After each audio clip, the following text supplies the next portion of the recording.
Bienvenue à tous dans votre dose de vérité qui pique, celle qui vous empêche de dormir tranquille dans le confort de vos certitudes. Aujourd'hui, on va parler de votre voiture. Oui, cette chère boîte de métal que vous prenez tous les jours en pensant qu'elle est conçue pour votre sécurité. Quelle douce illusion! On va voir comment un simple trajet sur l'autoroute peut se transformer en exécution sommaire, non pas à cause d'un chauffard, mais à cause de la pièce même censée vous sauver la vie. Accrochez-vous, on va parler d'un airbag qui se prend pour une grenade, de la négligence criminelle des constructeurs et de l'incroyable lenteur de nos chers dirigeants. Si c'est pas déjà fait, abonnez-vous, ça nous aide à continuer de déranger. Et dites-moi en commentaire si vous allez encore regarder votre volant de la même manière après ce que vous allez entendre. Le décor, mardi 11 juin 2025. Une autoroute près de Reims, l'A4. Il est environ 18 h.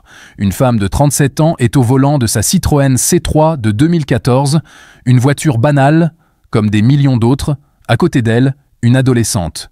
Probablement sa fille, une nièce, peu importe, une jeune passagère. Soudain, pour éviter un camion, un coup de volant, la voiture effleure la glissière de sécurité. Un frottement, un simple contact latéral.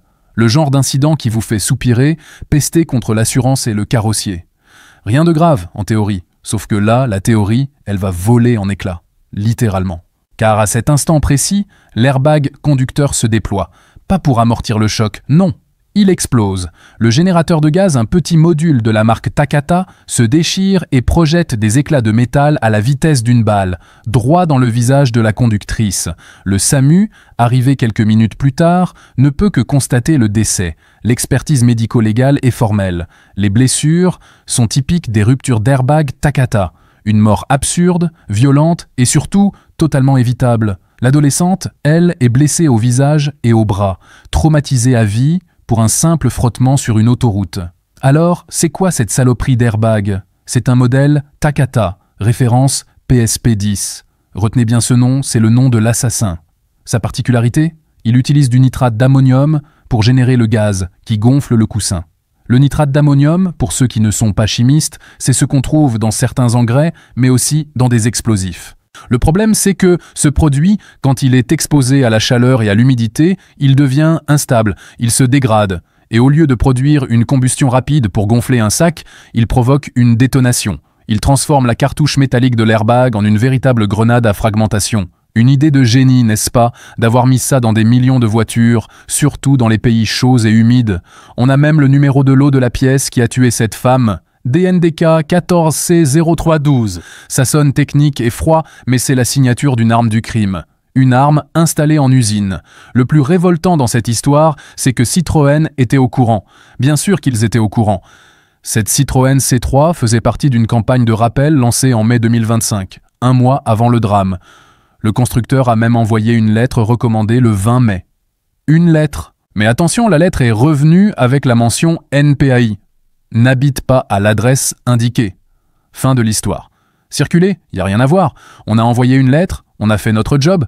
Vous imaginez la blague? On parle d'un défaut qui peut vous défigurer ou vous tuer, et la seule parade, c'est un courrier que le facteur n'a pas pu livrer. On est en 2025, et ces gens n'ont pas de numéro de téléphone, pas d'email, pas de moyen de bloquer la carte grise? Quelle farce macabre! Pendant que la lettre se baladait dans les méandres de la poste, cette femme continuait de conduire sa voiture, ignorant qu'elle était assise sur une bombe à retardement. C'est ça, la responsabilité d'un géant de l'automobile? C'est pathétique. Évidemment, maintenant que le mal est fait, tout le monde s'agite. Le ministre des Transports sort du bois. Une enquête pour homicide involontaire est ouverte et le dossier est transféré au pôle santé publique de Paris. La grosse artillerie, Citroën annonce en catastrophe un stop drive, un ne conduisez plus pour 441 000 Citroën C3 et DS3 en Europe. Mieux vaut tard que jamais, hein? Et le meilleur, c'est la réaction du grand patron de Citroën, un certain Xavier Chardon. Il déclare sans trembler des genoux que les analyses de risque post-2013 doivent être réévaluées. Réévaluées? C'est le mot que tu utilises quand ta négligence vient de coûter une vie. Ce n'est pas une réévaluation qu'il faut, c'est une reconnaissance de faute grave. C'est d'une lâcheté sans nom. C'est le langage des technocrates pour dire « Oups, on s'est planté, des gens sont morts, mais on va surtout protéger nos bilans ». Ce n'est pas un accident isolé. C'est le 2e mort en France métropolitaine à cause de Takata. Le 14e si on compte l'outre-mer, où le climat accélère la dégradation du nitrate d'ammonium. Aux États-Unis, la NHTSA, l'agence de sécurité routière, dénombre 27 morts. Eux, au moins, ils agissent depuis des années. En Europe, on attend qu'il y ait des morts sur notre sol pour se réveiller. On dirait que nos vies valent moins cher. Les associations comme l'UFC Que Choisir alertent depuis des lustres sur la lenteur des rappels. Personne n'écoute. Alors, on retient quoi? On retient qu'une femme de 37 ans est morte le 11 juin près de Reims. Pas à cause de la vitesse, pas à cause de l'alcool. Elle est morte à cause d'une pièce de sa voiture, une Citroën conçue pour la protéger, un airbag Takata qui a explosé.